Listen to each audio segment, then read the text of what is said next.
underestimate me. I underestimate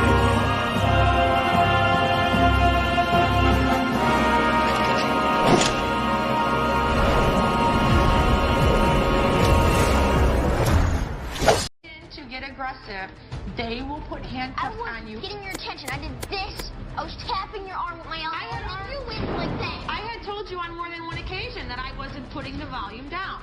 Well, you know what? I kept asking because it was driving me crazy.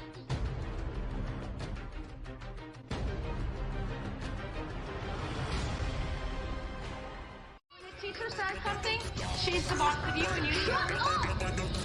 Give me a turn to speak! Fine, see? You do that to me! How does it feel? How does it feel to be told to shut up?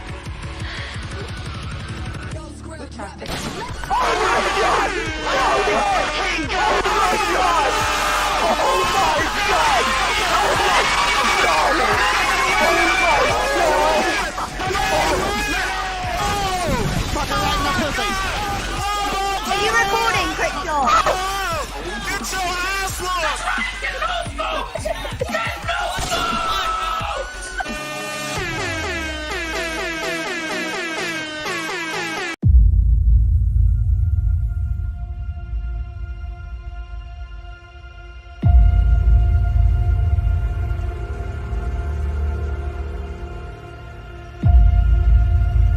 When the whole world was dragged into World War III, brave men like my father fought on the front lines.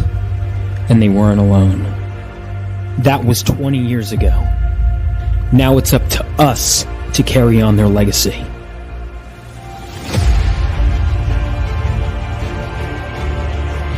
And every so often, the earth from which we come gives way for something new. Something greater to be born, and with them, even greater threats to face.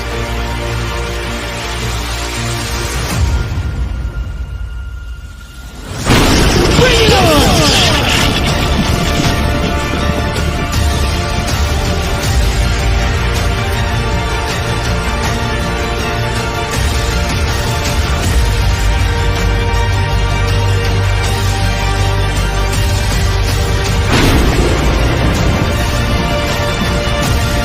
Phenomenova.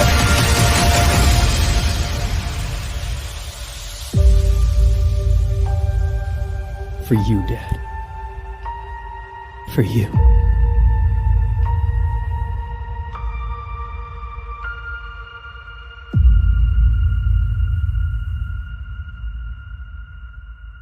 Someone says, what's the future? Vaughn Coleman. Ladies and gentlemen, welcome.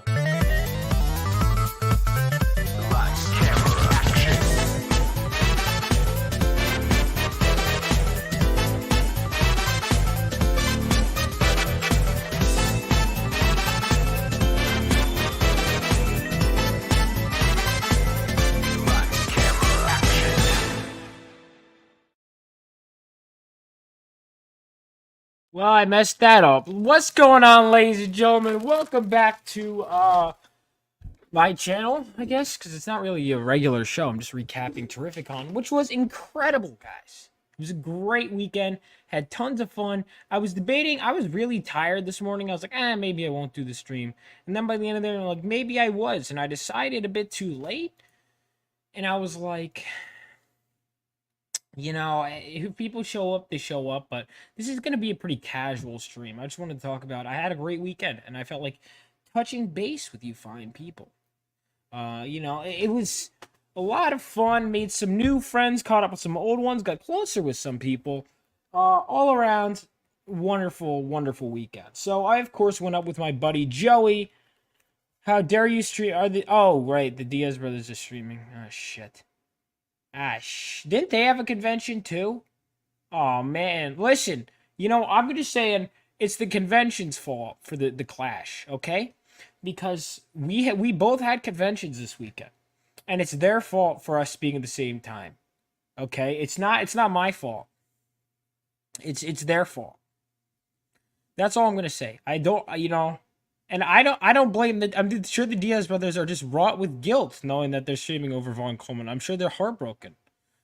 But business is business, I guess. Although that probably isn't. That's actually I'd probably have more viewers if I wasn't streaming at the same time as the Ass brothers. Anyway, ladies and gentlemen.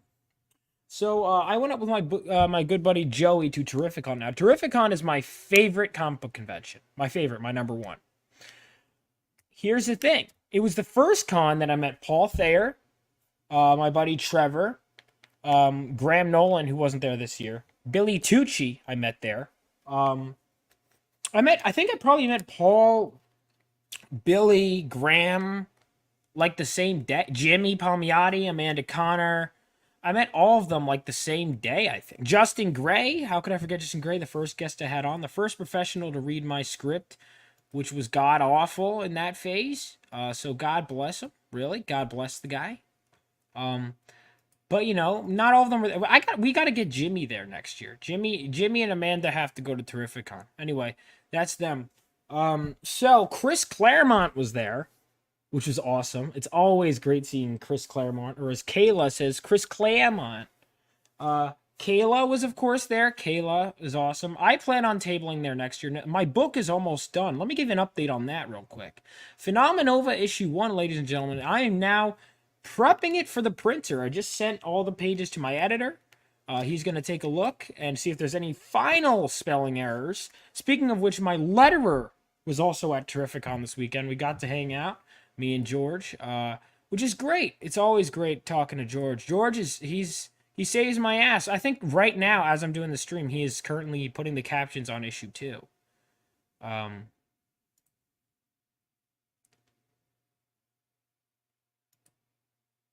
Hold on. Okay, we got pictures. All right. I was tagged in some pictures. Where the hell? All right, I'm gonna use Facebook, because Facebook is just the easiest to work as a slideshow. So anyway, my buddy Joey and I went to Terrificon the first year. Joey's been on my channel before. He couldn't make it on tonight. He stayed over my house tonight because, well, it was a long rainstorm. But we'll get to that. That's the end of the story. All right, this is the beginning. Joey and I are going. We're hanging out, and we decide let's make a trip of it this year. So me and Joey, we head up. We get there early because apparently there's a Keanu Reeves signing, but it was only the first 100 people got in. It was like a last-minute announcement that, hey, Keanu Reeves is going to be there. It's like, what? So we go extra early, and we don't make it in time. Because they're like, all right, sorry, line's capped. Line's been capped. Because a lot of other people went early, naturally. So, okay, that happens. Then, next thing we do is we get ready. We get into our hotel. We hit the floor right away. And actually, I don't think I found Billy right away because I was just talking to every single person. And there were more people at this con I knew than I realized. And I'm pissed at myself for not bringing my David Mack covers for my first published work to get signed by him. I should have just done that. I should have just brought a bunch of those. But I didn't because I'm an idiot. I forgot. I totally just forgot. Phil Russert, of course, was there. Phil, who published my first work in the Tragedy trade paperback, that 10-page story. Phil Russert was there. It was great talking to him. Trevor, who's been on my channel for a while, Trevor Fernandez-Linkovich, he was there. Great guy. Paul Thayer, we talked to. Paul was great. Mr. Project Analysis himself. V. Ken Marion was there. Billy Tucci was there. Buzz was there. And Buzz, I got to draw this Nightcrawler. Look at that. I just said, who's your favorite X-Men? He goes, I don't know. Who do you want me to draw? I'm like, just pick your favorite X-Men. He thinks about it. And he drew this crazy fast. He just drew this Nightcrawler. Because I know he loves Michael Golden. So Michael, of course, did this Rogue. And Buzz added a Nightcrawler. I think I might get Freyga to do a Wolverine. So, yeah. That was cool. So anyway. Oh, my letterer just sent me something. Let me see this. Alright, I gotta, hold on. I gotta open it in another tab. I knew this was going to happen as soon as I get the story going. All right. I'm going to go ahead and check that out later. Or, you know what? You'll get my live reaction to the letters of issue 2. Live on, or the issue 2 cover. It's weird calling it letters, but there is a caption on the issue. I'm going to put a caption, I think, on the main cover of every book. Is my plan. Because I really like this. Within these pages, witness the birth of a new phenomenon. Ooh, he did 2 of the covers.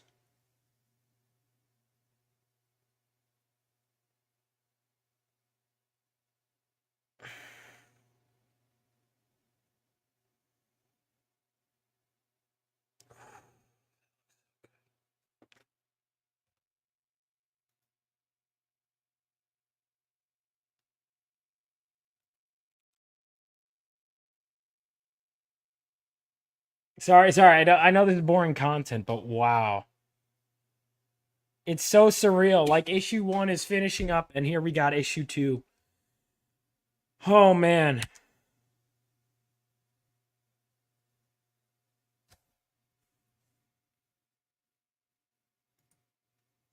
Hold on one sec.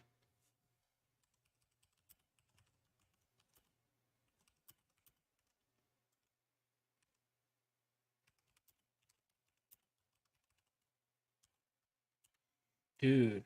All right, sorry about this. All right, I'll look at this more off air. But okay, so my letterer, we run into George Medina, who's a fucking great guy. And you know what? Let's pull up some references. Now, I should have prepared this like a slideshow, but I didn't. So that is towards the end. Actually, I didn't take pictures like at all the first day. George took this is the only picture from the first day. Like the only one. I was wearing this hoodie, but then it was like hot out, and I was kind of like, yeah, this is not the best. But I wanted to represent Phenomenova. They handed out a lot of cards.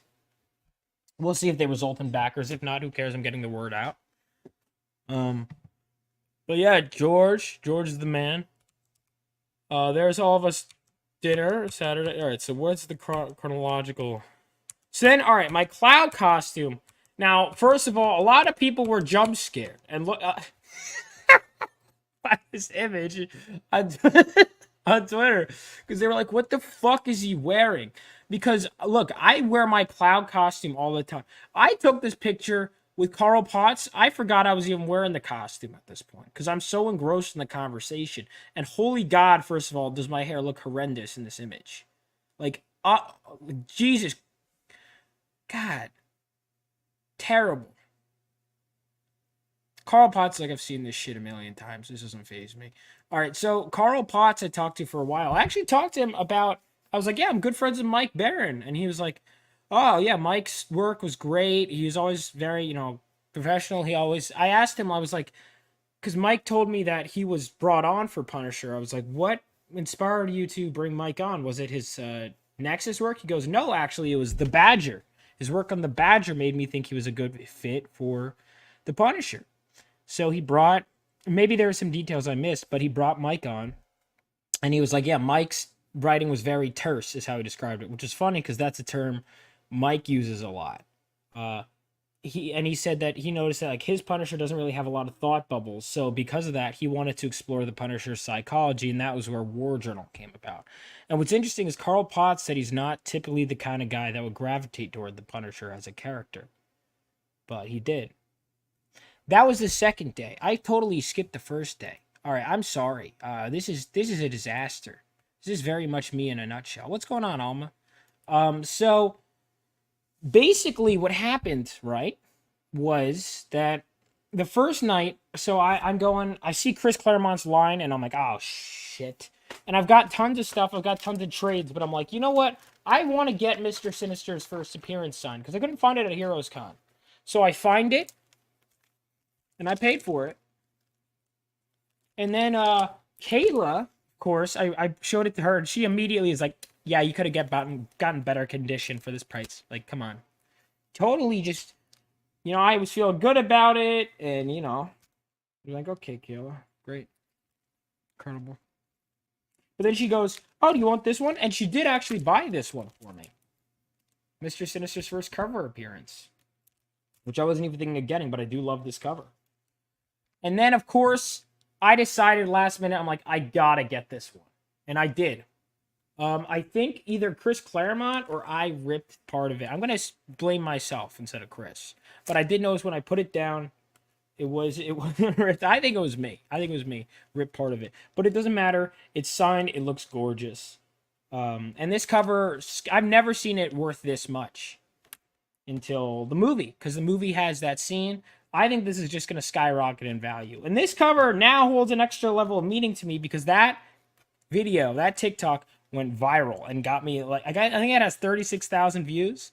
Also, the TikTok version is hilarious because there was no audio and I'm still getting comments roasting me about it. I love it.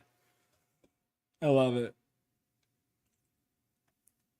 Oh my God. Anyway, so that was the second day. Sorry, off track. But so I'm looking around. When I go to Chris, I decide what I want to get signed. I see his son, who I've hung out with multiple cons before. First met at Heroes Con. Was he at New York? I don't think he was at New York this year. I didn't. He's probably going to be there this year. And then Grace, my friend Grace. And they were like, hey, where are the bar cons? They call it bar con, which I love, where it's just the bars after. And I'm like, I don't know. I'll get a group. We're all meeting up somewhere. She goes, where? I'm like, I don't know. So I ask everyone. I asked Niall. I asked them. And no one knows where they're meeting. So I'm like, fuck it. I'm going to just pick a location, get as many people as I can, tell everyone that this is the location. And just if everyone shows up there. And that's what I did. But Grace and I, like, we planned out. She's like, I want somewhere with hot sake, or maybe she just said sake. I don't know. So I'm like, ah, shit. So I go and I'm searching around, and I find it, and I found the perfect place. And then, oh my God, I'm forgetting Neff, Global Frequency. Those two, incredible. Love those people. They just interviewed me this week, and then I saw them at Terrificon. And those guys are so funny. They're a great time to hang out with. Connery too was there, good friend of theirs. So we all go out, and Joey and I are having dinner, and then we just tell everyone to just join us at the bar. We're eating at the bar, and we all do. We all start, and then it's like 11 o'clock. The bar is closing, and we decide to move in the next place. And so we do. And it turns out the next place was right next door. That's where Trevor and Ryan Bess, I think, was there. So we do that. And we hang out with them next door. And it's great. We're having a good time at the bar. And everyone turned out to be there. Vika and Marion was there. Niall was there, unplanned. And just everyone was there. Everyone was there. And we're just hanging at the bar for a long time. It's just so much fun. And Billy wasn't there. Billy and them were smoking cigars that night. And then we ended up doing it the second time. We weren't able to get Buzz out there, but that's okay. The next day we're going. And the whole con, by the way, the fuckers, I don't even think they saw each other once. Billy and Buzz are just sending me back and forth to give insults and messages to each other. And on the last day, I'm like, hold the fuck up, Buzz. Have you even seen Billy? He's like, I don't know where he is. I'm like, you fucking pussies. You're sending me to do their dirty work? Come on. But they are going to do the drawing competition. They are going to do it. I bullied them both. I mean, it was more one-sided, honestly. It was Buzz and me bullying Billy into doing it. Because Billy's like, dude, I have campaigns and commissions. I'm like, I was like, Buzz told me, you pussy. And he's like, all right, fucking fine. I'll go through my commissions. So, I don't know. I have to be neutral when hosting this event on who I want to win. I don't really know who I want to win, honestly. Part of me feels like, because Buzz is the bigger shit talker, I almost feel like Billy shutting him up would be kind of badass. All right, anyway. So we go there. We're going. We hung out the first night. Great night. We head home. For a casino, by the way, the bars closed pretty damn early. And the clubs, too. Which is kind of surprising. Like, they wouldn't let us in at 1. And I'm like, aren't you supposed to be encouraging drunken people stumbling into bars at casinos? Just seem counterintuitive. Like, the whole point of this is you're supposed to, make sure we make bad decisions and spend money. I thought that was the point of the casino. What do I know? So anyway, we all meet up at the bar. Everyone's there. It's a great time. Next day, I'm like, all right, we're going by the fire pit. We are all hanging out at the fire pit. It's great. We finish up our dinner. We go there, and it's a blast. And then we go clubbing unsuccessfully because the fucking clubs were closed. Why were the clubs closed? I don't know. But we're hanging out outside for hours. It's a great time. We got fucked. Oh, we did go to the bars were let us in, but not the clubs. I thought I had drip. Maybe they were like, this guy's too cool for this club, this establishment. That's my headcanon of what happened, ladies and gentlemen. Also, getting back to Saturday, when I the first half of the day I am wearing, because Michael, Golden, and Renee, God, there's so many people that were there. I haven't even gotten to them all. Jesus. Incredible. How many people were there? Sorry. Yeah, so Michael, Golden, and Renee are there, and they're like, when I was wearing my shirt, Renee's like, you never wear my shirt. I'm like, yeah, I do. So the next day, I put on my Michael Golden shirt with the George Washington for the exhibit that Renee's doing. And I'm like, see? And then I switched to a Cloud costume because this girl was like, oh, she was like, you look good dressed as Cloud. And I'm like, I have a Cloud costume. She's like, you should wear it. And I'm like, I will. And then I put it on. And she was like, you look good dressed as Cloud. I'm like, of course I do. Minus this picture. This picture's so bad. All right. So, Jesus Christ. Dude, what is up with this hair? Anyway, Keith Williams, love that guy. Keith Williams, one of the nicest people, dude. Like I need to read more of his work, but I remember I had my uncle give me a bunch of Web of Spider-Mans that he inked, and he was one of the first guys that got like a stack of comics signed. And he's on the East Coast. He's always at these conventions, so I see Keith like at all the time. He's at Garden State. He's at all the little shows.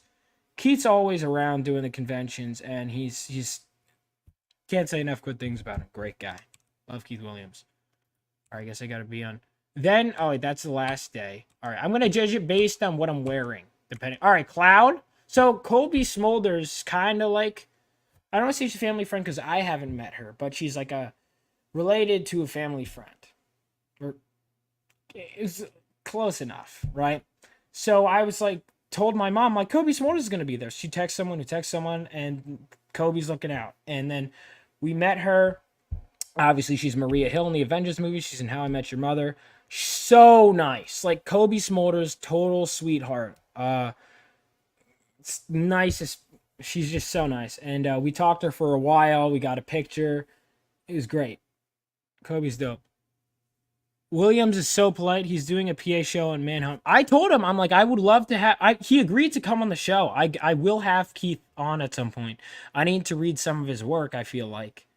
But Keith did agree to come on my show, and he also said he would do a cover for me. So I got to figure that out. I think I have issue 2 pretty booked up, but I definitely want to get Keith to do something. Interview, cover, something. Keith is super nice guy. Great guy. This Jim Gordon, by the way, great Jim Gordon cosplay. We were talking about the crime in Gotham. We were theorizing that it was, maybe in the water supply. It was great. It was great. He really is worthy of saving Gotham City. Now we're on Chris Claremont's line, as Kayla would say. So I missed her. Need to work. See, here's the thing. I'm in agreement, but like I got something there, man. It's not a ton, but like compare it to like a year ago. Like this is good progress. I've been a skinny little shit for so long. I think I made some progress. It's not anything crazy, but man, I've definitely made progress. Listen, all I'm saying is I got compliments this weekend. Just saying. But yeah, so Kayla and I we're on our line to meet Chris Claremont. And She had already. I wish I was there when she first met him. She was like, "Oh my god, I was gonna cry." I'm like, "God damn it, I missed it," because she set up before the con and we were just guests. But yeah. So I'm wearing this Cyclops visor now. If you guys don't know the joke, Kayla hates Cyclops because she's wrong. Now I love Cyclops because I'm right. So I got this, and everyone was telling me like, "Dude, that visor is sick. Where'd you get it?" I'm like, Amazon for like $14. But it looks cool. And then I was about to wear it because I was like, instead of my sunglasses, I was gonna wear it to walk my dog. My mom's like, "You're not wearing that shit outside." She didn't say it like that, but she's like, "Yeah, no, you're not wearing that in public." I'm like, "You don't get it, Mom." But then I didn't wear it. But yeah, oh shit, I should have worn this during the Claremont picture. I have it up. God damn it. See? I have it up. I should have put it on. Chris was so full of energy. He was so happy. Because he had just a huge line of people the whole time. Kayla, you don't like Cyclops either? We had, me and Ben Claremont had a discussion about Cyclops. And we were like, he was a good character. And then the editors made him go out on his wife and child. But he is a good character, man. I love Cyclops. He's my favorite. Also, I'm sorry, that visor, I think that's like the best design. VK and Marion and I, by the way, also had a debate on Havoc's costume. I was like, I think his classic costume is cool. And he's like, no. I mean, guys. Like, you don't think this is cool? Oh, wait, that's the wrong. Like, this is cool. It's a cool looking costume. Two of my covers happen to have Havoc's costume. Because he was drawing a commission of 90s Havoc. His art, VK and Marion's art is amazing. And I'm like, dude, Havoc's cool. And like, he's like, you think he's cool? I'm like, yeah. He goes, yeah, but like not that design. Like, we had a discussion. Shine, what's up, man? How you doing? Yeah, I like Havoc's original. I think in some angles he looks like a dweeb, but I like the way Silvestri draws him, man. I think that's such a cool costume. I don't know. So anyway, we go out for drinks that night. That was, or the night before, it was we all had dinner together. Then we met Chris. I got all these issues. I'm saying goodbye to everyone, and I got buzzed to draw that Nightcrawler. I don't remember the exact order of events, but then, as we're getting ready to leave, it's like, holy shit, there's a flash flood warning, and we have to drive 4 hours to get home. And I'm like, God damn it. I don't want this. I don't want this. But yeah, have my testosterone checked out. It's good, man. It's good. It's good. People were like triggered by my cloud costume. And listen, men and the internet can hate it all they want, but I'm telling you, man, I got some compliments thrown my way. So that was good for me. But yeah, the flash flood was fucking nuts. We were like, holy shit, we're all gonna die. This is terrible. I told, like, we had to break the news. Paul's like, what? Billy Tucci's like, you gotta be kidding me. I'm like, yep, we're driving home in a flash flood. So normally, like, our plan was we were gonna stay after, have a nice dinner, and then leave. But now that we see this news, we're like, we gotta get the fuck out of here. Everyone just books it. Like, we have a great show. Everyone's laid back, and we're like, all right, now we need to go home. We need to get the fuck home. So we do. But I helped people out. Like, we stayed. We helped Billy bring his stuff to his truck. And then we helped. I'm about to leave. And then my friend Ava, new friend, she is like, oh, I need help. I need help. So helped her. And then we're like, okay, we helped everyone we can. Let's get the fuck out of here. So we get right to the car. And we bounce. And it was great. Dude, I'm telling you, the cloud costume is a hit. It's a hit. It's a hit. Dude, this anime shit. Most valuable costume I own. Or comic I own. Well, here's the thing. Thanks to the new movie, this one used to be like, what, a $10 comic? And then it was like, I couldn't get it. Like, this is not even that good of condition. And it was like $50 or 60 that I got it for. Like, this is This is skyrocketing. And this is not even like a super significant issue. It's just an iconic cover. I mean, I guess it is kind of significant because it is when the X-Men go through the Siege Perilous. It's a whole thing. I did videos explaining it. The shorts, by the way, the YouTube shorts I'm doing talking about X-Men, they're popping off. Especially the one about this cover got like 36K views. The TikTok version is a disaster. Well, the first version I uploaded with no audio and all the comments are just me. I played the X-Men theme and all the comments are doing that.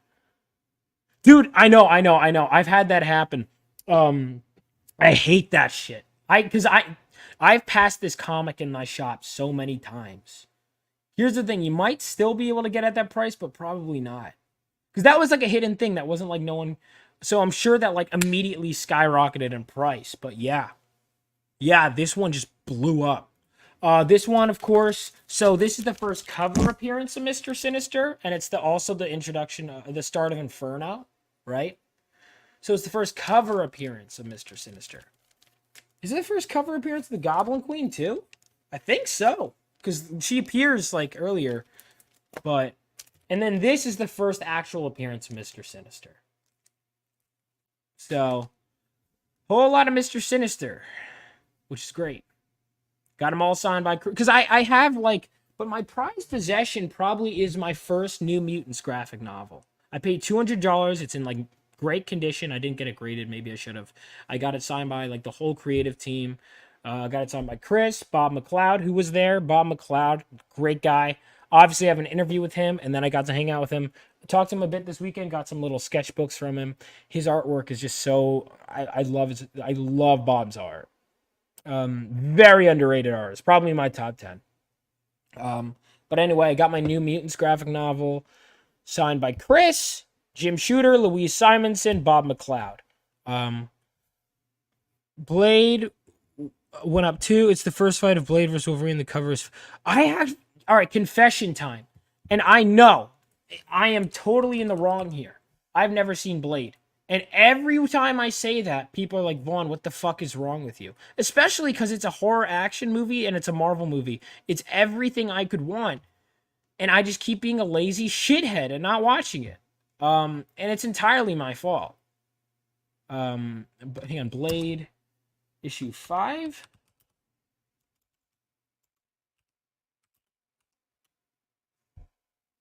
Let me see. This it? No. That's a more recent one. 2006. This is it. Oh, that's an awesome holy shit. That is a cool cover.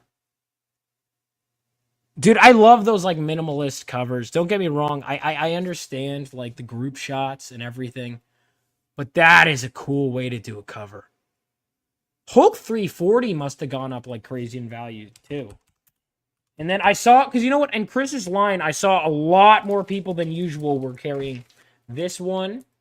And a lot more people than usual were carrying the one where Wolverine is Patch.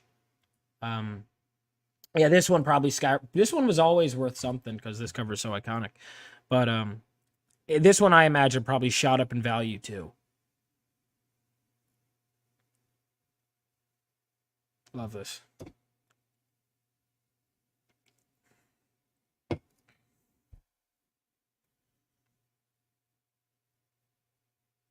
Yeah. And then there's, I think it's Wolverine 8.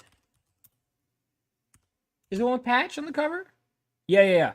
This one, I was seeing a lot of people get signed too. At this con, like more than usual. I never really see this one because it's not so. But I guess because of the movie, this one shot up in value too. Like there's certain comics you'll always see signed. Like for example, in Frank Miller's line, like everyone had a Death of Elektra, right? Like that's another one. I mean, well, that one when you include the signatures is worth a lot. Death of Elektra because it's got I got it signed by Frank and Klaus and Jim Shooter. All right, 98, 2007. See, those were good. I mean, well, these ones I like too. This one is more minimal, but that Blade cover is fucking gorgeous. Oh my god. Who did this? Who did this one? Oh, Chaykin. I hung out with Howard Chaykin, but I don't think that cover's by Chaykin. I think Chaykin probably did the inside. But Howard Chaykin, I got my Wolverine Nick Fury signed by. Who did the covers? Marco Jurdovic. I've never heard of him, but his art is beautiful here. It looks like he's mostly a cover artist. That is a gorgeous cover. Because a lot of cover artists will do like pinups and whatever. That is a fucking cool cover. Man. Yeah. So, I mean, it was just an overall really cool weekend. Oh, you know what? There's some people I got to get back in touch with to get on my show. Let me know, by the way, if there's any, because I've been talking to a lot of people. There's so many artists I'd love to get on my show. So many. So many. I got Bane's first appearance for $39. I think, hang on, let me check. Vengeance of Bane? Should be. What's it normally work? Because I know there's like a bunch of different editions, because that book had a ton of printings. So it depends on, here's the thing. I will say yes just because it's a fucking great comic regardless. But apparently they did like a newsstand edition. They went through like 3 different printings, and each one looks slightly different. Is because Graham Nolan, who's a good friend of mine, was telling me all about it. There's this. See, there's this one. Oh no, that's Vengeance of Bane too. But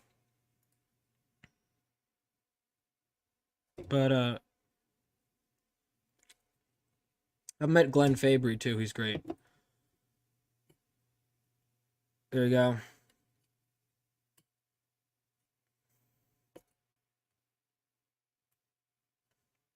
Vengeance of Bane is it's just a great issue. It's like one of the only, and Graham and I talked about it. It's such a weird issue because Bane is the main character, and you never see that in superhero comics, that they get their own one-shot standalone. That Bane was already, like, he was right out the gate made to be important, and normally that annoys people when it's like, oh, okay, they're giving this guy a special star treatment.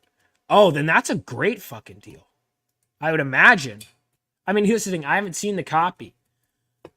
So I'm talking out of my ass. I'll be honest. I am the least qualified person you can ask, but I would think that's probably a great deal. And I can't imagine that would go down in value either, because like Bane, they keep putting him in everything. Chuck Dixon, I got again on my show. I've had Graham on. I haven't had Chuck on in like a very long time. Graham, I was hanging out with, I say very long time, sorry. I've never, even though I worked on a comic with Chuck, I've never really talked to him. And apparently he's just the most laid back guy, and I should just reach out to Chuck. So I'm going to have to do that. But Graham, I was with like a month ago, hanging out with him at Garden State Comic Fest. And I was going to get him, I still am going to get him to do remarks for me, like little drawings, little head sketches of Bane and Firefly. I just didn't get to it yet, but I'm gonna get him to draw Bane and Firefly. Hers because it can, because I know when he gets us. Yeah. They're gonna. Well, do you think? Because here's the thing, and this might be crazy to say, but like, do you think that like Bane? Because Bane's already crazy popular. It's not a character like Bloodsport, right? Bloodsport or Polka Dot Man, like when they got in the movies. Well, Polka Dot Man is an old ass character, so that comic was always going to be worth something. But like Bloodsport's first appearance, like shot up. I don't know about. I mean, because Bane is already so iconic. I just wonder. And the thing is, I think part of the reason why it's easier to get the first Bane than a lot of others is because in the 90s there was so much. Fired to have Chuck, and he's been premiering videos here and there. Yeah, no, here's the thing. All right, so I'll be honest. So, because Chuck is apparently very approachable, but I was going to be like, oh my God, Chuck, I'm a big fan of your work. And my boss is like, yeah, don't do that. Chuck's going to be like, if I act like a fanboy, it's like, if I'm interviewing him, that would be different. But like, if you're going to approach him as someone who's working with him as an editor in a professional setting, it's like, you don't do that. You just be a professional. You know, and then I just never got around to reaching out, and I should totally, I'm friends with him on Facebook. I should just reach out to Chuck and get him on my show. Chuck is, I mean, his stuff is amazing, you know. I want to read his whole Batman run. I'm going to read Claremont's X-Men. I want to finish New Teen Titans. I want to read all of 90s Batman, really, including Doug Moench's stuff. Yeah. Yeah. Truly great. Oh, you'd get along with Graham Nolan. Graham hates The Dark Knight Rises. He hates that movie so much. Graham. Oh, I love his Arkham Origins design. I told Graham, I was like, Arkham Origins, he's great. What'd you think of that? He's like, I don't play video games. I'm like, oh, you might have liked it. You might not have liked his design because Graham, you know, likes to stick with the design.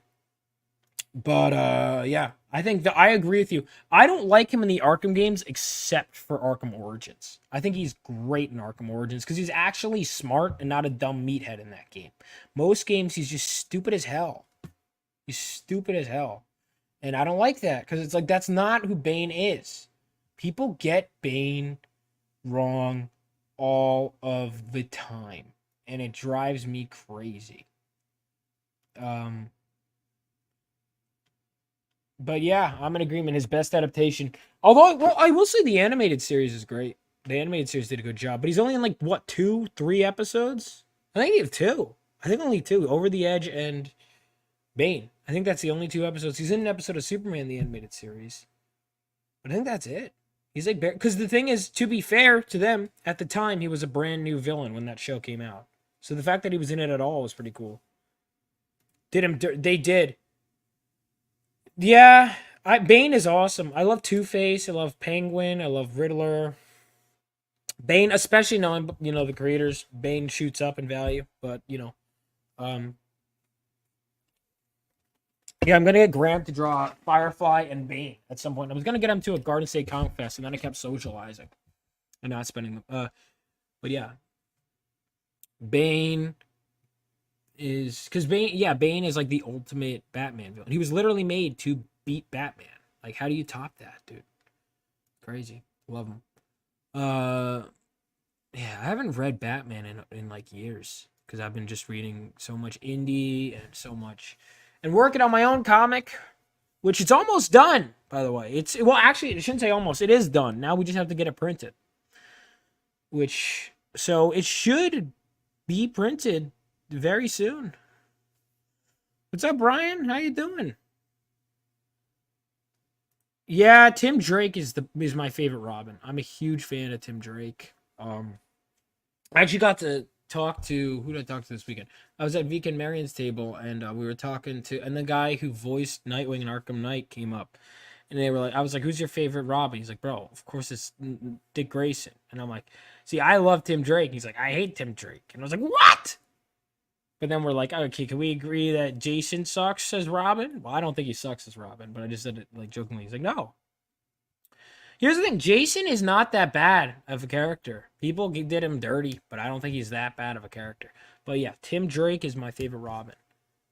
And then, yeah, I don't know. I haven't read anything great with Damian. I don't like that they're skipping over Tim and going to Damian. See, I haven't read any of his Red Robin, but I think Red Robin is like a stupid name because it's like he's still Robin, and it's like a fast food thing too. But even outside of that, it's like I don't know. The costume is it's grown on me. I will say at first I did not like it.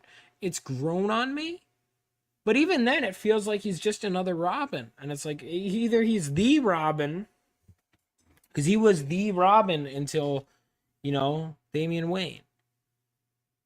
So what is he now? Like, what the hell are they doing now? Because aren't there Robin comics where Tim Drake is... Who's Robin now? It's Damian, right? Like, is Tim Robin? What's going on there? They can't both be Robin. There needs to be one Robin at a time. Even if I don't like Damian, if he's Robin, then Tim has to be Red Robin, I guess. Which is fine. At least he's there. Listen, at least he's not dead like Jason. I'll take that. At least he's like still linked to the Robin mantle. But it's like Dick Grayson gets to become Nightwing, which is a cool name. And he gets Red Robin. It's like, come on, man. But whatever.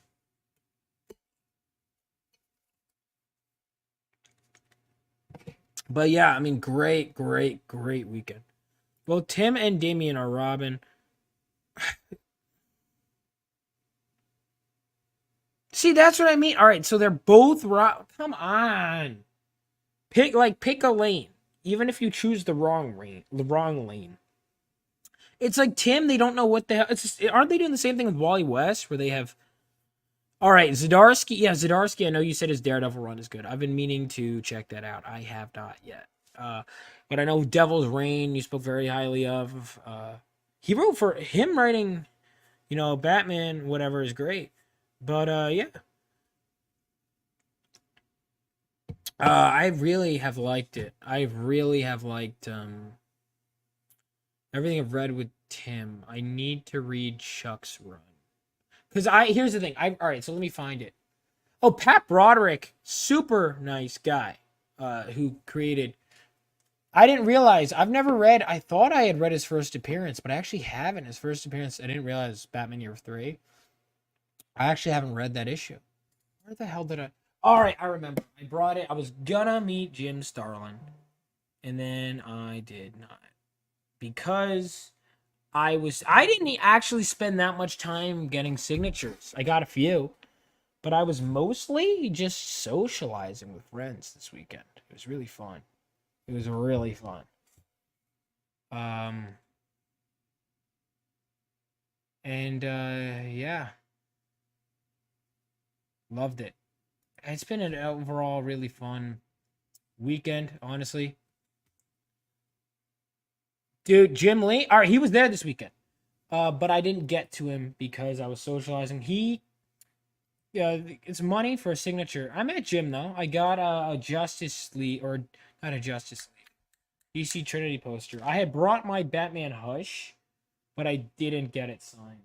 Where the hell is my suitcase, my comics? I gotta make sure they're okay.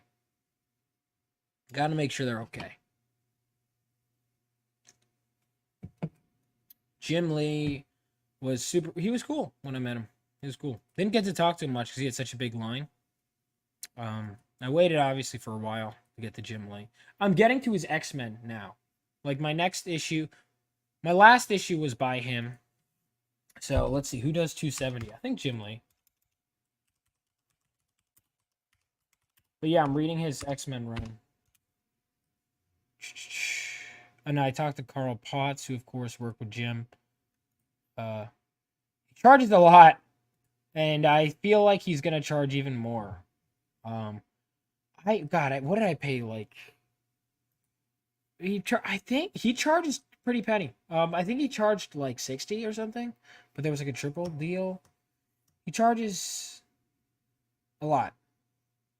Yeah, all right. So this is my next issue I have to read. This is Jim Lee. Okay, Havoc is back. Yes, love this cover. See, so where I'm at, Havoc has not been around. He leaves in this issue. So I've been reading through the series. This is 251. And it's 270 is going to be my next issue. And I have yet to see him resurface. Like everyone else resurfaces. And Havoc is the last one. Dude, I love Havoc. Havoc is... Oh, is he going to be in... Because the New Mutants were... Where were they? Madripoor? I don't know. I'm excited to get through this. I have to read some Wolverine issues right now. Right, all right, so this is during a weird fucking time where, like, Storm is a kid. Because she got transformed. So, like, all right, so context. I explained this in a video, but, like, there's this Nanny and Orphan Maker are they are the weirdest fucking villains, and I love them. Nanny, Orphan Maker. Nanny and Orphan Maker, there we go. So Nanny and Orphan Maker, I love them personally. The Simonsons created them, and I missed the opportunity to get a Walt Simonson sketch cover, and I waited 5 hours in Baltimore to get that once, and I didn't get it. Oh, you know what? All right. I think I'm gonna work half days at Baltimore.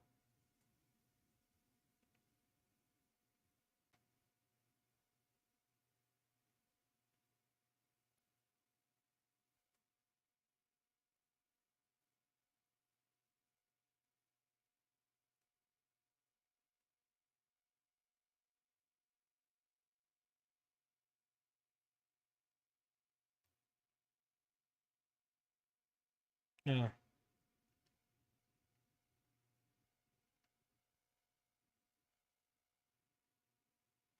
Sorry. I got a message about a job. I'm gonna be working half days at Baltimore with Michael Golden. Uh, which will be good, and I'll probably spend all that money I make at the con, which is fine. Because it's good. Often I'll get my hotels paid for. It gives me an excuse to go when I have time. Networking is everything, man. It's everything. Like this weekend, so much networking. Anyway, Nanny and Orphan Maker. Wait, that's cool. So Nanny and Orphan Maker like kidnap Storm, and I forget why the fuck they turn her into a babe. Still involved. Do you remember like what the hell? Why did they turn her into a kid? What was their job? I think they were trying to turn Storm. They have a de-aging device that turns Storm into a baby, but like she broke free or some shit, but and then was only a kid and then escaped or something and got her memory. It was a weird time. I don't know why the hell they were doing that again.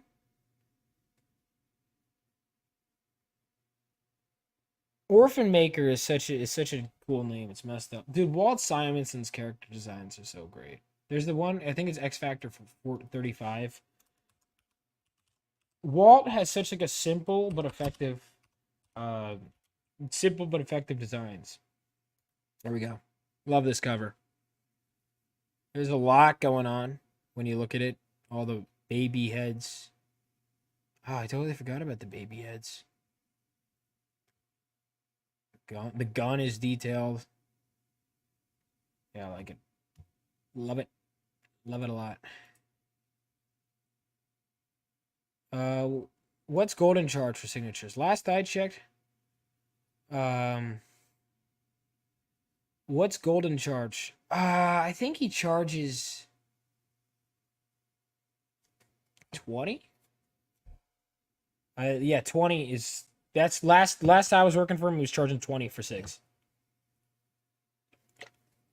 But like if it's there's like a few issues like Avengers Annual 10, he charges like I think 40. I was working with him, so it was 20. So it should still be 20. Yeah, for signatures. But yeah.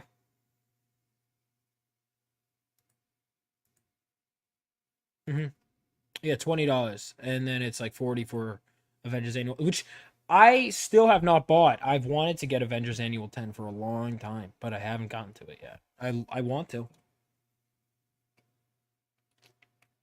I want to.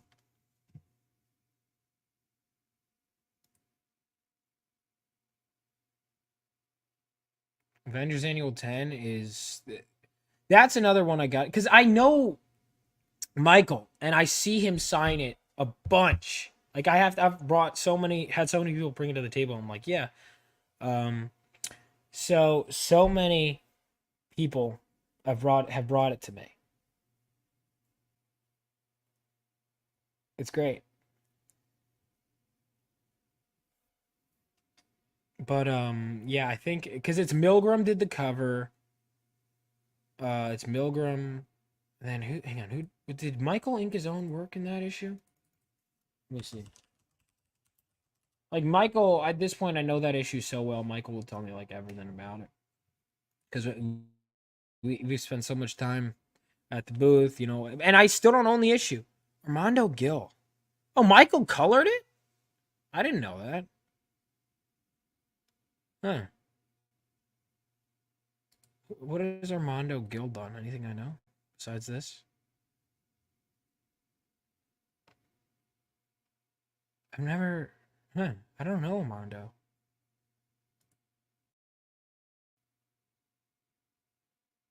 Armando Gill.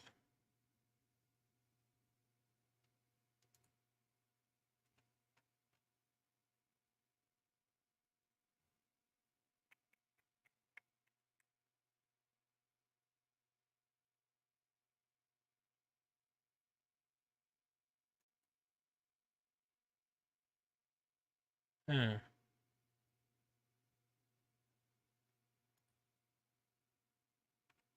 All right. Nothing I know. Kazar looks like, or is it Kazar? I don't know. Toxic Avenger. Of course, we get the trash superhero, New Jersey, my wonderful home state. What else we got? Conan.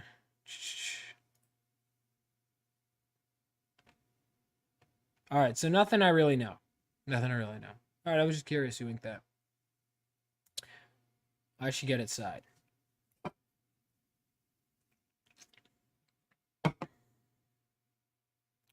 No, the writer has me blocked on Twitter, and I've never even interacted with him.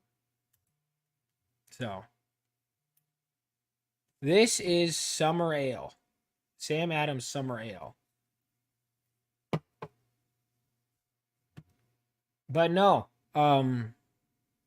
yeah, the new Punisher. I talked to Carl Potts for a while about the Punisher, and then I talked to Michael about, because Michael did some Punisher work, like their different philosophies on the Punisher. It's really interesting how, because he reads pretty similar across those issues, but how like everyone will have a different approach to writing the character. You know, um, like so for example, Mike Barron and right, I forgot. It's in my backpack. It should be. Oh no, it's down there. Let me grab it.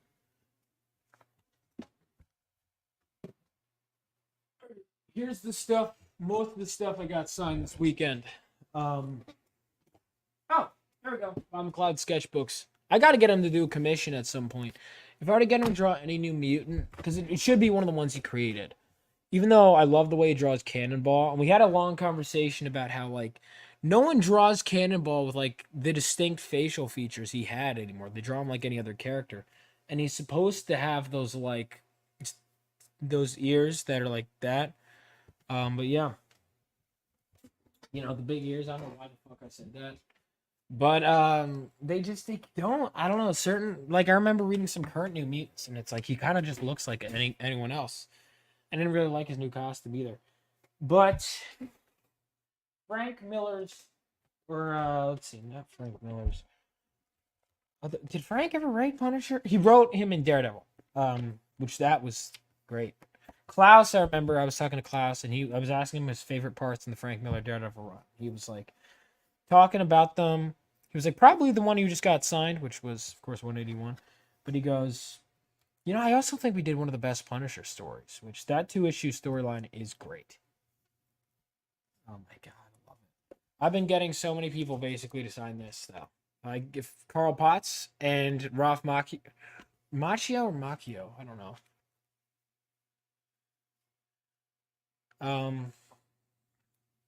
But anyway, Stephen Grant was basically arguing that he viewed the Punisher as a psychopath, and he made a clear distinction. He doesn't think he's a bad person.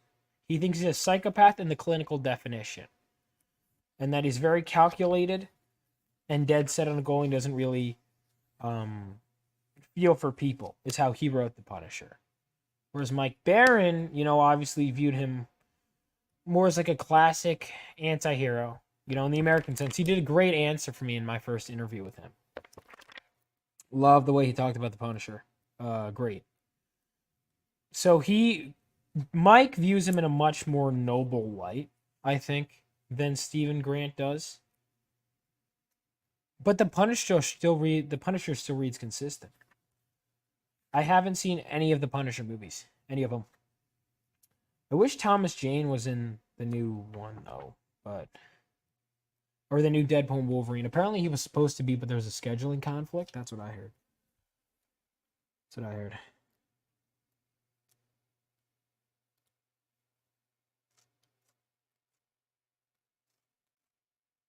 The Jim Jones issue. I think this might have started my interest in that.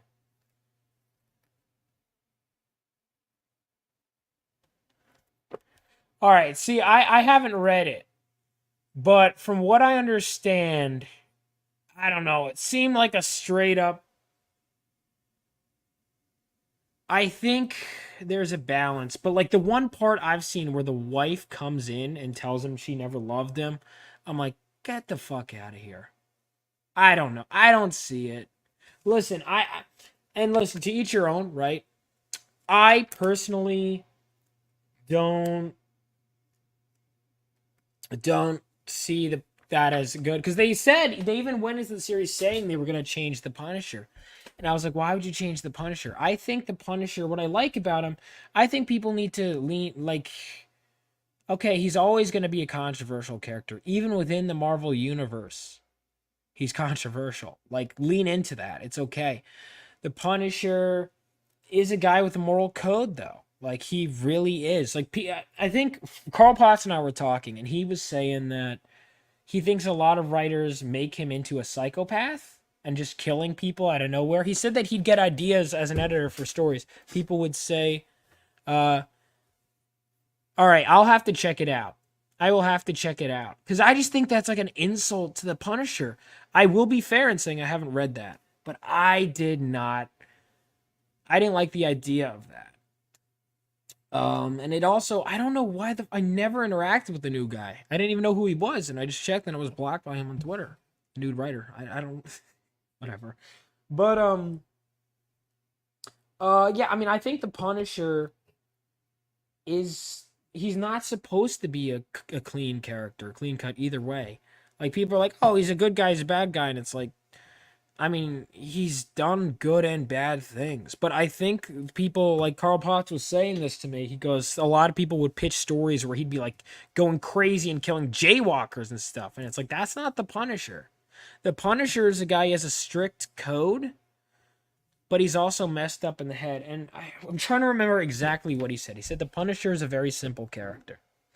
That the Punisher wants to kill the people that like kill horrible people, right? Like the ones that killed his family or others. But there's a secondary characteristic where he secretly kind of wants to get killed in action because he's in so much pain. I don't remember if that's exact wording. He said it very succinctly, so I don't want to misrepresent what he said. But it was something to the effect of that. And he just said that Punisher is and if anyone knows Punisher, I'd say Carl Potts, because those are like the most formative years. Although I know Garth Ennis's run is like adored. Is one of the greatest. The story portrays Frank very interestingly. Pretty much he's shown as the greatest killer in the world, a man born to kill. He gets his first kill as a child. That is an interesting, kind of like Bane. It's an interesting portrayal. Yeah, I think the Punisher, and that's another thing too. People are like, the Punisher. It's like, if you're offended by the Punisher, it's like, okay, but the character is supposed to be controversial. It's kind of the same thing where people try and go, it's like all right, well, he's different from Magneto. But like Magneto, some people argue, although I did think it was weird when people argued that he was a hero. Like, I told Chris Claremont that. And he was like, he just like shook his head. He's like, no, Magneto's not a hero. If you want to argue he's an anti-hero or not a full-on villain, fine. But he's not a full-on superhero. He's done too much messed up shit.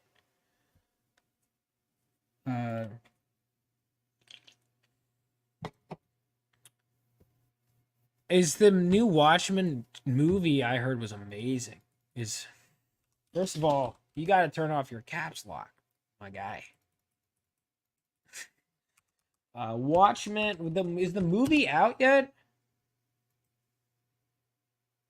Oh shit, they're releasing it in chapters. I didn't realize that. I had no idea. Who's Troy Baker playing? Buzz was telling me that it's like amazing. That's what he was telling me.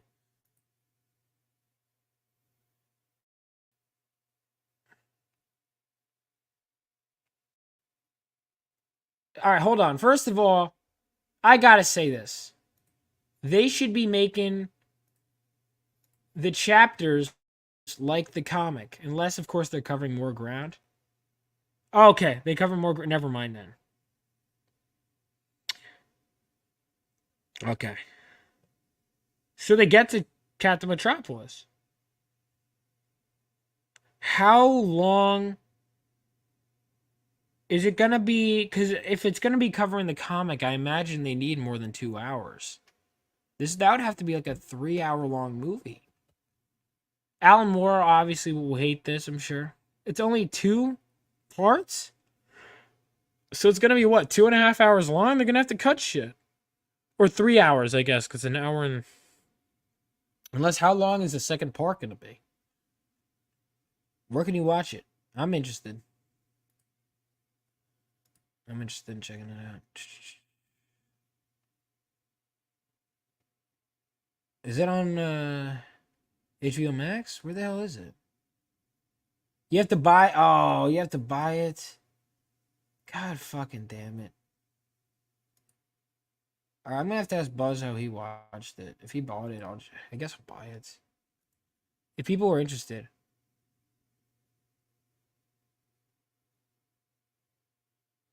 Frank Miller said the Punisher would kill Jaywalk. He said that? When did he say that? When did he say that? That's interesting. Because hang on, because I'm curious. Was this earlier Frank Miller or was this 2000s Frank Miller? You know what I mean? Because the Punisher in Frank's Daredevil run shows some remorse. Like there's that one part, isn't it like he kills like a teenager or something? Or like someone straight out of college, something like that. And you could just feel he has this regret. Let me see if I packed that with me too. One sec.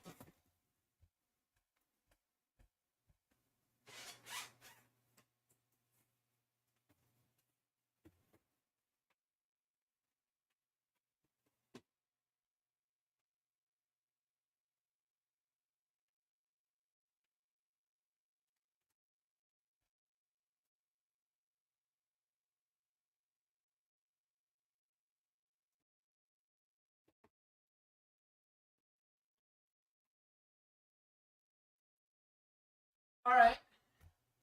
So let me see if I can find it.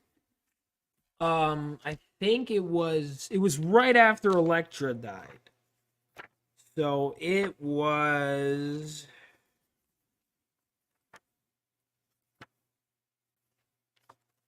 shit. Okay.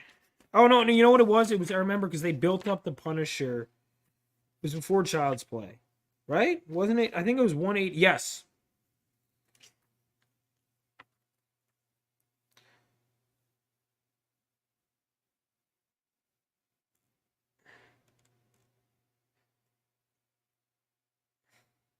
Okay, yeah. He does show remorse. He shoots this one kid because it's in the dark, and he's like, oh my god, it was just a kid. Around one, I think around. See, I gotta look into that because I just looked at a page from that run, and he does not seem like a remorseless killer. He doesn't seem like that at all. He seems like a guy who actually cares. Yeah, I haven't seen it. I haven't seen it yet. The movie. Oh, I was holding on the wrong time. 2000s. Yeah, I haven't read Dark Knight Strikes Again, and I really don't have a desire to, honestly. If I were to review it on the channel, maybe. Has anyone liked any of his work post 2000? I'm not saying that to be mean. I'm just asking, because I know his. Here's the thing: even if he never made a good comic again, he would still be one of the greatest in the industry. There's still plenty of stuff I have to read. You just read it, dude. It's so bad. It's so bad. The artwork is amazing, and there's so many stills you see from it online. But dude, I remember getting that from the comic shop. Holy shit! And going, oh my god, this is so cool. Kicking up from the shelf. I'm like, I can't believe I've never heard of this. And then I was reading it. And I was like, this is bad. This is really. Yeah, exactly. Jim Lee and Frank Miller, they put them on a book and they're like, this is gonna be so good. Cause alright, so it was following up All-Star Superman, which was amazing. I finally read All-Star Superman is a masterpiece. And they're like, yeah, well, let's just do Frank Miller and Jim Lee on Batman. And I'm like, this is... It seems like that would be a great idea. And it's not. Have they ever worked on anything good together? It's tragic. Frank Miller, Jim Lee on Batman, and it's a bad book. You're like, get it off my hands. You want to subject me to that? I heard that, like, because I know, like, I was like, I don't want to read this, so I'd look into just what happens in it. And I'm like, really? Like, really? There was supposed, yeah, wasn't there supposed to be an all-star of every character, and then that book single-handedly killed, because, like, All-Star Superman is amazing, and apparently they were going to do one with every character, and that book was so bad, they were like, we got to kill the line. Like, it's, oh, Adam Hughes. Wait, was he going to write it? Adam was there this weekend. Adam Hughes, I'm putting it on backwards. Adam Hughes was there this weekend. Dude, yes, I was about to say that. The only good parts were the double page splash of the woman, and the final part where Batman hugs Robin is like, the final line in that book is so good that it left me with a good taste in my mouth the first time I read it. I was like, oh, that's a nice book. And then I thought about it. I'm like, wait a minute, everything else is bad. But that final scene where the line that Batman says, he says something like, we mourn lives lost, even our own. Oh my God, it's such a beautiful scene, but like, it's such a terrible book. Yeah, here it is. It goes, he takes them, Art, find them, say goodbye. They go, and then he goes, we mourn lives lost, even our own. Like, that is such a beautiful line. And I've used that even in references to stories. I'm like, here's an example of a great emotional scene. And my one friend who was reading my script goes, this is an earlier draft, so it's a cutscene from Phenomenova, who's then Living Legends. But there was a scene where I referenced that. And he goes, I can't believe you referenced this book that you hate. And I go, I know, but that scene, they were cooking with that one scene. Makes you forget. Terrificon is my favorite con. I love Jim Lee, but I feel like he's never gotten the chance to draw a truly great legendary series. Well, he drew Chris Claremont's X-Men run. I wouldn't say it was amazing. Listen, Batman Hush is the first comic I read, but do I think it's perfect? No. He did Chris Claremont's X-Men run, but yeah, Jim Lee, in terms of like a story at the caliber of like the Dark Phoenix saga or something, I haven't finished his X-Men work. Like, he's done some amazing issues, but I do get what you're saying. Where it's like he hasn't done something that was like perfectly written. Like, is that what you mean? Like something that's as written as, say, Daredevil Born Again or Batman Year One? Because I might be in agreement with that. Because he did some great issues of Claremont's X-Men run. But like in terms of a specific storyline, I'm about to get to one, but even then, that's a crossover. So he doesn't even do all the issues because Rob Liefeld does some. Really, I didn't know that. I know he was telling me how Mike used to lay him out by hand for Klaus to draw.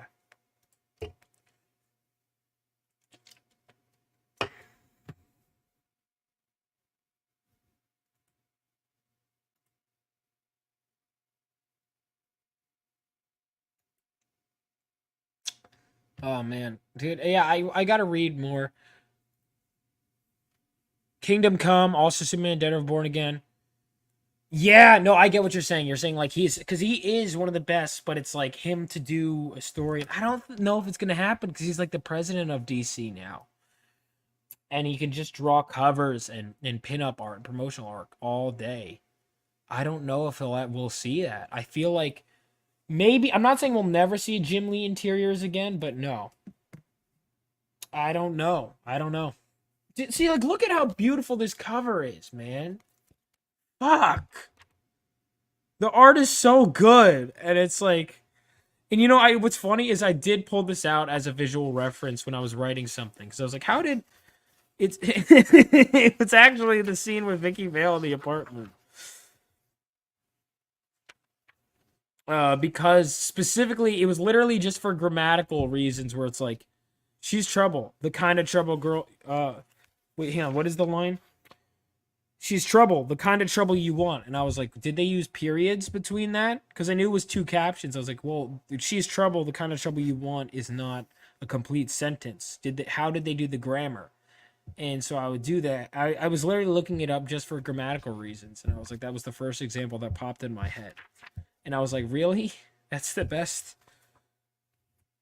The best example? No, it was when I was editing LE's book, actually. I should tell him that. I should be like, dude, I consulted All-Star Batman and Robin when I was editing your book. It's so bad. It's so bad. Oh my god, but it's so well drawn. It's so pretty. It's so pretty. Jim Lee can draw a great punch. Like when Batman, with his beefy arms, punches someone. Whew. My artist for Phenomenova, my book, is a big Jim Lee fan. And he did this one punch where I was like, dude, that's Jim Lee. He's like, yep.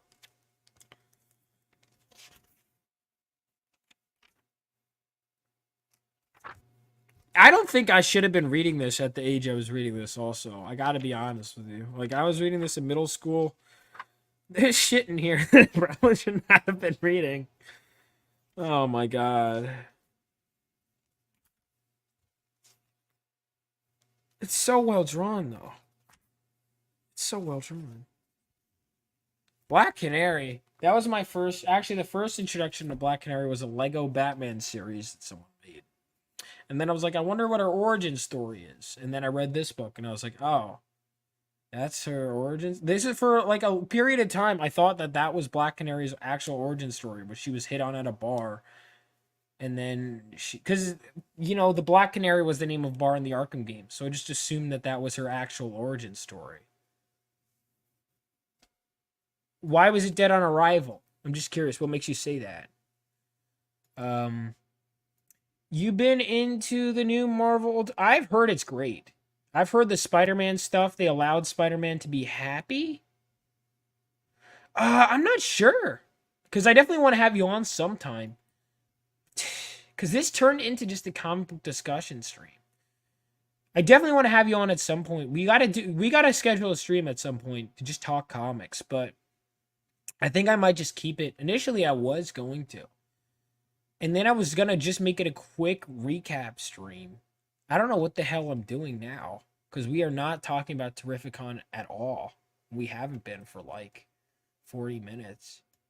So I don't know what the hell I'm doing, honestly. Which is really my daily motto. But listen, I'm making a comic book. And...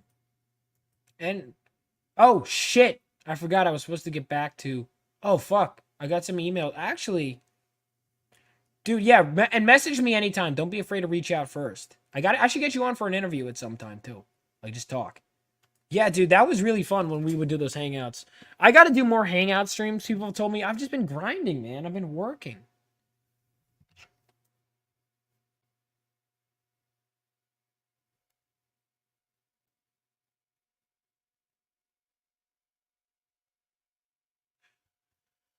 I might, because I forgot. I actually was in the middle of my letterer sent me something. And one of my artists just sent me something. I should probably finish that while they're still awake. Yeah, I'm gonna get going on that, and then I might read some comics. Do I read some indie comics? I want to read Earthbound by Narwhal. Yeah. All right. I'm going to call it a night, actually. I forgot. I lost track of time, and I actually have some shit I want to get accomplished. But, yeah, I'm going to do some work. Shine, we will definitely do another show again. God, what was I going to... I'll play the trailer for my comic book. The trailer for my trailer. Trailer for my comic book as I head out. And I'm just going to read some... I don't know what comic I'm going to read, but I'm going to read a comic after I do some work. Thank you guys so much for hanging out. And if you haven't already, back Phenomenova, because I'm getting it printer ready. If you want any of the exclusive... You know what? Let me share it, because it's always someone's first time hearing about my book, right? Let me share this real quick. So, Phenomenova issue 1. Set 20 years after World War III falls the idealistic son of a war hero. So there are 5 covers to choose from. We got the main cover, which is $20, and all the variant covers are $25. But they're also all limited, which means, yeah, thank you. We got a satisfied, well, I guess he's not, no one, I don't consider anyone a satisfied customer until the book is in their hands and they like it. Then I could say, so I don't think I have any satisfied customers yet. I just have people that have ordered it. The book, so this is basically, we're seeing how many of these I'm going to print. So the variant covers, once they're gone, they're gone. I'm printing a very limited amount. You have to pre-order. The only way to guarantee you get a variant cover at this price is to pre-order it on the campaign. So if you want it, now's your chance to get it. Back it at the campaign. 1, 2, 3, 4 different variant covers. We got this one right here by Sukeisha Ray. This one, which is an homage to Final Fantasy VII. This one, which is done by Irene Strakowski. This one, which is done by Buzz. And then, that was $16K. We get this goal right here. This beautiful mini right here. Everyone gets it free because we hit the stretch goal. So whether you back on Fund My Comic or Indiegogo, Kickstarter is now closed. You're guaranteed to get this with your order if you back it on the campaign. And also, oh, here's the back cover. And also, if you back it on Fund My Comic, you will be guaranteed to get this mini print also free with your order. And on top of that, you will get this trading card. There's a trading card art with this art of our villain Dark Cloud. Everyone is guaranteed to get it if you back the book. So that's 3 things in addition to the book itself. And if we hit 20K, then you'll get another trading card. Yeah, I saw. I might need to back Cordrath again. God damn it. It's a beautiful cover. It's a beautiful cover. But her cover here, very happy with it. Anyway, guys, thank you so much for sticking around. Have a great... Did I miss you talking about how people responded to you? Well, no one's read my book. But people have told me they're excited for it. A lot of people have come up and said, Vaughn, your book looks amazing. People have told me in person, they're like, I want to back it. I've been seeing it. Like, my letterer has been telling people about it. And people are like, I'm really excited. So, yeah. I mean, I'm generating some buzz. Generating some buzz. Oh, well, you came in late, dude. It's an hour and a half. You could scroll back. It was a great show. Great experience.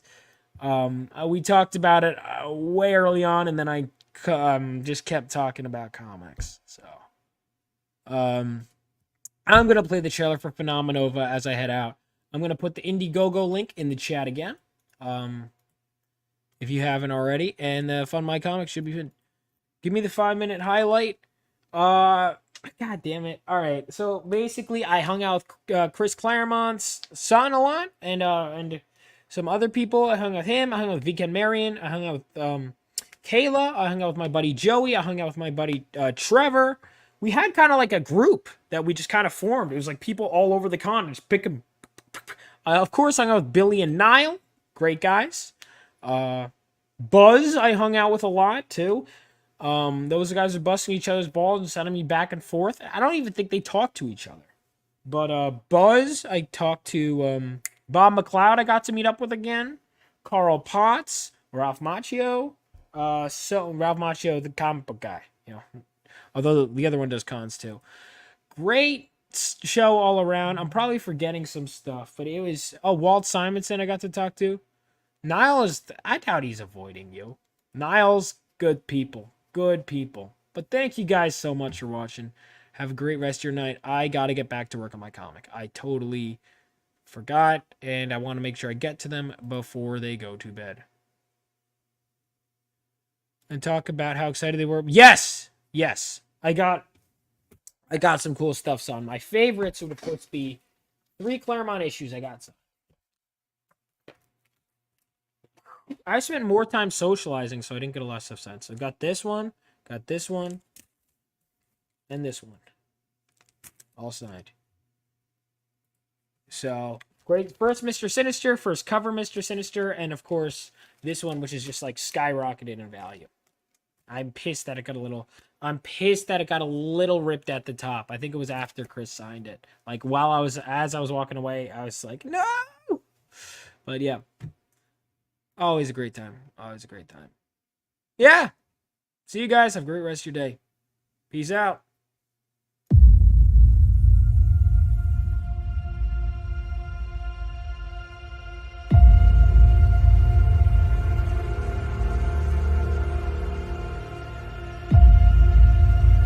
When the whole world was dragged into World War III, brave men like my father fought on the front lines. And they weren't alone. That was 20 years ago. Now it's up to us to carry on their legacy.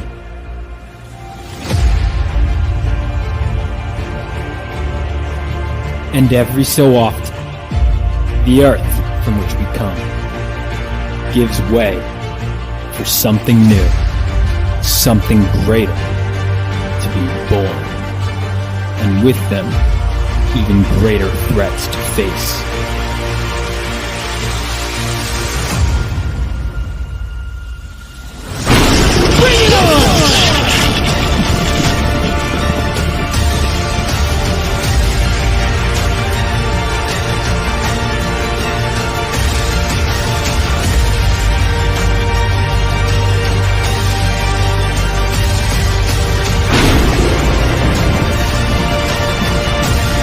Phenomenova.